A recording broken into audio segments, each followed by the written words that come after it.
dear students, in this video I am going to discuss about therapeutic nursing care. So this therapeutic nursing care is the chapter of 7th chapter and it involves the fundamental of nursing. So this is the subject of fundamental nursing, and in this subject I am going to discuss about therapeutic nursing care. So in this chapter I am going to discuss about care of patient with respiratory problems. So for how the nurse is going to care the respiratory who is having respiratory problems to such type of patient, how the nurse is going to treat. So in the respiratory problems already we have discussed dyspnea. Suppose the patient is having dyspnea, how the nurse is going to treat that condition, how she can manage that patient, how she will give the treatment and support. That thing already we have seen in previous class. So in next, breathing and coughing exercise for the dyspnea, and next thing O2 inhalation. So how they are going to provide O2. So that thing we have seen in previous class. So in O2 inhalation there are three types are there. That is through, first one is through nasal. They can provide nasal cannula into the nostrils, through that they can provide oxygen to the patient. And second one is through face mask. So these two methods already we have discussed yesterday. So now I am going to discuss about that is third type, that is oxygen tank or hood. So how they are going to do this procedure on the patient, now I am going to explain. So oxygen tank. So what is meant by oxygen tank? If this oxygen tank can place over the head and shoulders or over the entire body. So whereas seen in a nasal cannula only into the nostrils they are keeping for providing oxygen. And next thing, face. That face mask when we are seeing in face mask, that is covering only nose and mouth, but in oxygen tank it covers over the body. So it covers the head and shoulders or over the entire body. So this is the difference between the three types of oxygen method. So in this oxygen tank we came to know that it can place over the head and shoulders or over the entire body. For what? To provide oxygen levels, higher oxygen levels than normal. So for this purpose they are going to keep oxygen tank, and to which patients the oxygen levels are low, and due to that respiratory problem the patient may have oxygen levels low. So to provide that oxygen levels in normal level, so for that purpose they are going to use this procedure, and this oxygen tank they are going to use. And next thing we have discussed tank. So we will see next hood. So what is meant by oxygen tank hood? That thing now I will explain.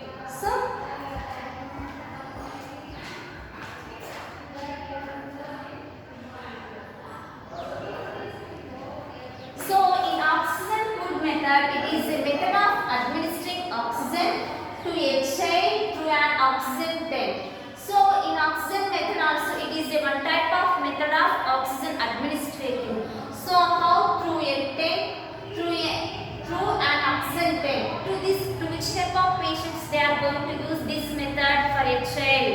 And next thing, how it will be this tank and hood. So it is made up of plastic material. So it is made up of transparent plastic material. This is made up of transparent material, and this plastic material does not permit diffusion of oxygen. So because of this plastic material, inside of the oxygen does not diffuse. So for that purpose they are using this plastic material. So it is easy to cover the oxygen levels. And next thing,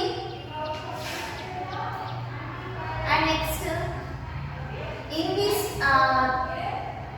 this oxygen hood there is a ice chamber. So in the oxygen tank it has ice chamber, and for what they are keeping that ice chamber? To help circulating oxygen. For what purpose they are keeping that ice chamber in the for circulating oxygen, not levels.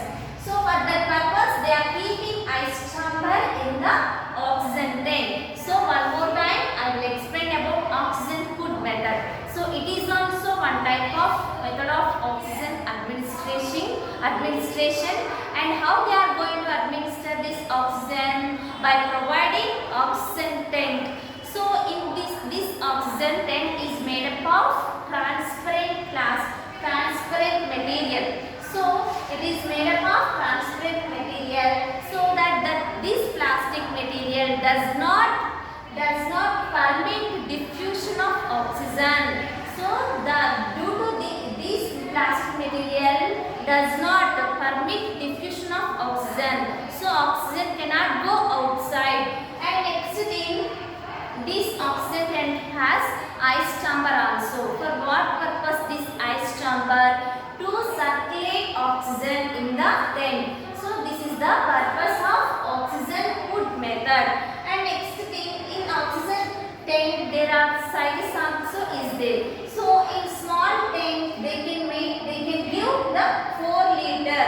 So in small tank they can provide 4 liter of oxygen to the patient, and in medium they can provide 6 liter of oxygen in the oxygen tank.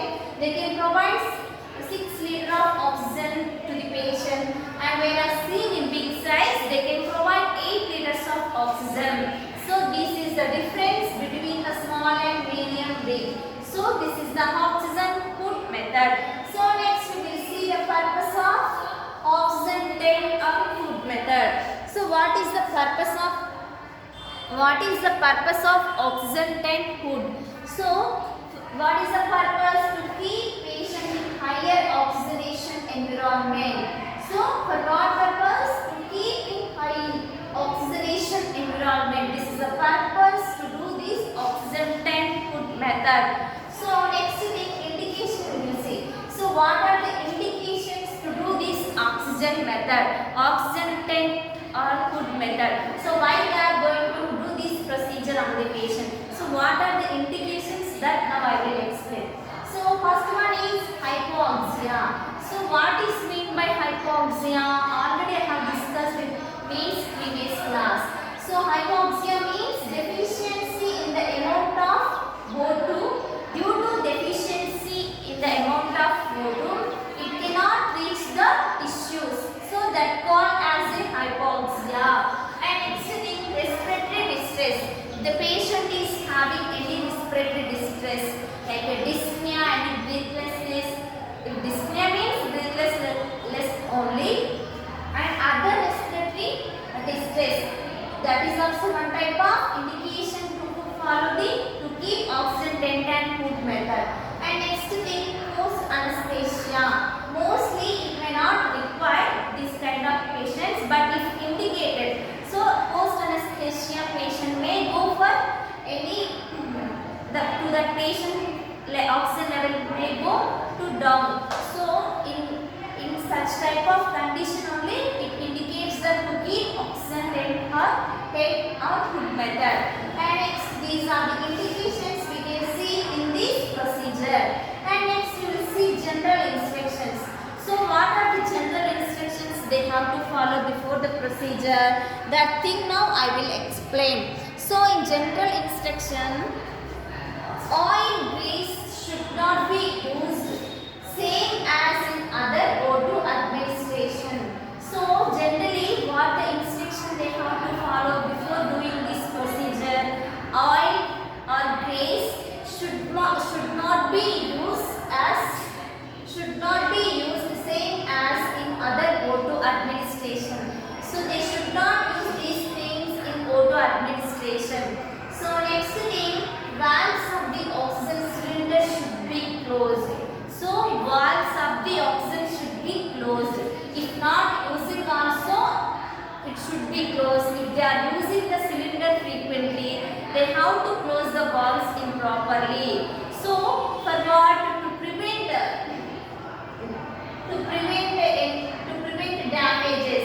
So because of that opening closing, if the cylinder is having that problem, so it may be problematic to the patient and to others also.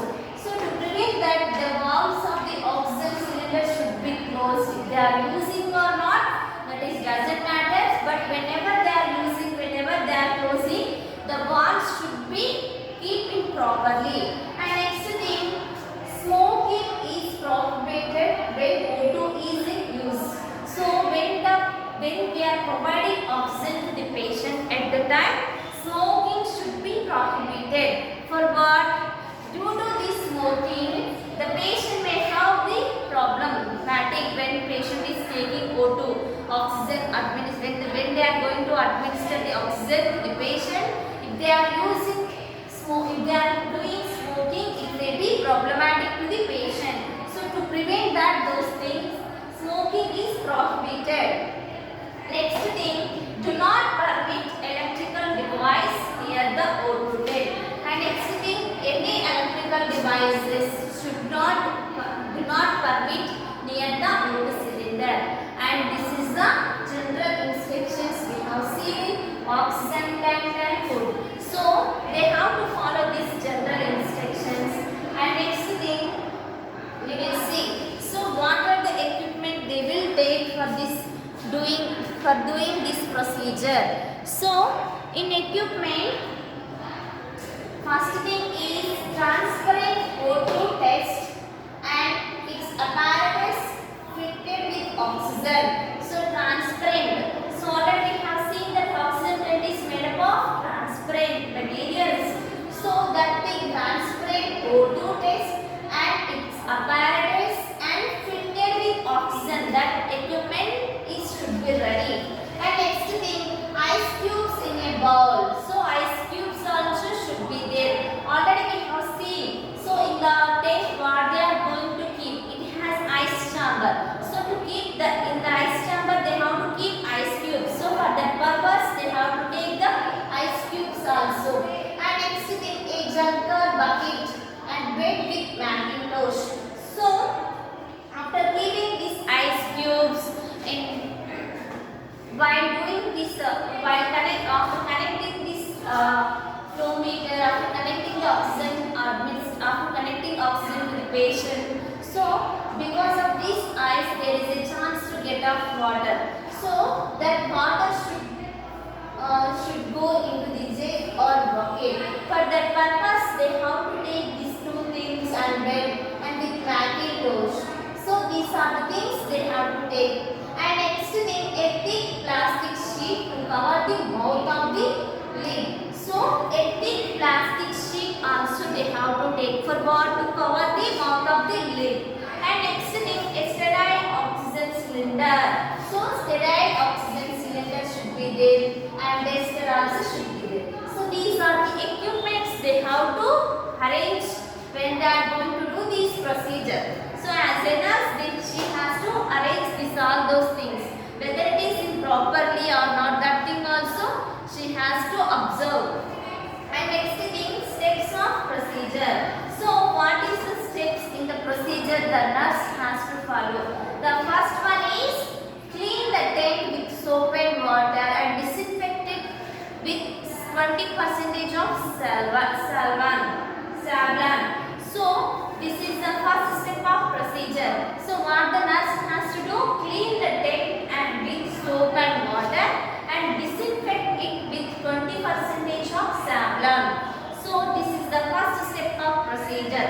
And second thing, check the doctor's order. And according to the doctor advice, the nurse has to keep the oxygen levels. So to prevent error administration. So in documentation to prevent errors, so for that purpose the nurse has to check the doctor's order. And next thing, why she has to clean this tank and soap and water? To prevent infection to the patient, and as well as she has to wash her hand also for what? To prevent the infection. And next thing, explain the procedure to the mother. So this procedure they are going to do on the child. So the child may be infant. So the infant cannot, the nurse cannot tell to the infant cannot understand this thing. So the nurse cannot tell to the infant. So to the mother, the nurse has to explain the procedure. So how much were there and what is the purpose of this procedure. Those things the nurse has to explain to the mother.